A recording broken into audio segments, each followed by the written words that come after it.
Environment की अगर हम लोग बात करें, यानी कि अब हम लोग इस सब्जेक्ट पर आना शुरू करते हैं, तो चलिए सबसे पहले अगर हम लोग देखें तो एनवायरमेंट है क्या।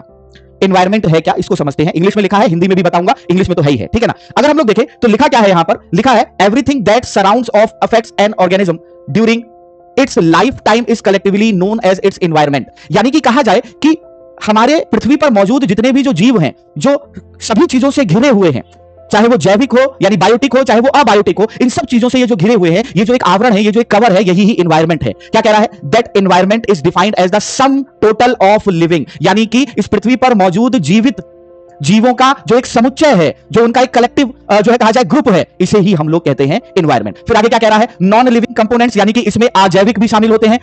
आगे क्या कह रहा है? Influence and event surrounding and और जो है जीवों के चारों तरफ। यानी हमारे अभी जैसे कि मैंने बताया, हमारी पृथ्वी पर मौजूद जितने भी जीव जंतु वनस्पति हैं, ये जो जैविक और अजैविक, बायोटिक और अबायोटिक फैक्टर्स से जो घिरे हुए हैं, जिस आवरण में, जिस कवर में है, उसे ही हम पर्यावरण कहते हैं। यानी पृथ्वी के संदर्भ में बात हो रही है यहां पर। फिर क्या कह रहा है? An environment is a natural component, यह एक प्राकृतिक संघटक है। क्या है? प्राकृतिक संघटक है। फिर क्या कह रहा है? इन विच बायोटिक, जिसमें जैविक एंड अबायोटिक अजैविक factors interact among themselves and with each other. यानी कि कहा जाए कि इस पर्यावरण में मौजूद जो जैविक और अजैविक फैक्टर यानी कारक है, बायोटिक और नॉन जो है अबायोटिक फैक्टर। अब ये क्या होता है, बहुत सारे लोगों को लग रहा होगा, ठीक है ना, कि सर ये बायोटिक क्या होता है, जैविक क्या है, अजैविक यानी अबायोटिक क्या है। तो बड़े आसान शब्दों में मैं आपको समझाता हूं। बायोटिक यानी जैविक, जिसके अंतर्गत बात होती है जीवों की, सजीव की, जो लाइव हैं, ठीक है ना। अबायोटिक के अंतर्गत ऐसे फैक्टर आते हैं, अजैविक के अंतर्गत ऐसे जो है कारक आते हैं जिनका सीधे प्रभाव नहीं होता जीव जंतुओं पर, बल्कि यह अप्रत्यक्ष रूप से, इनडायरेक्टली वे में इस पृथ्वी पर मौजूद जीव जंतुओं को प्रभावित करते हैं। जैसे अगर मैं कहूं सूर्य तप, इंसोलेशन हमारे पृथ्वी पर मौजूद जीवों को इनडायरेक्टली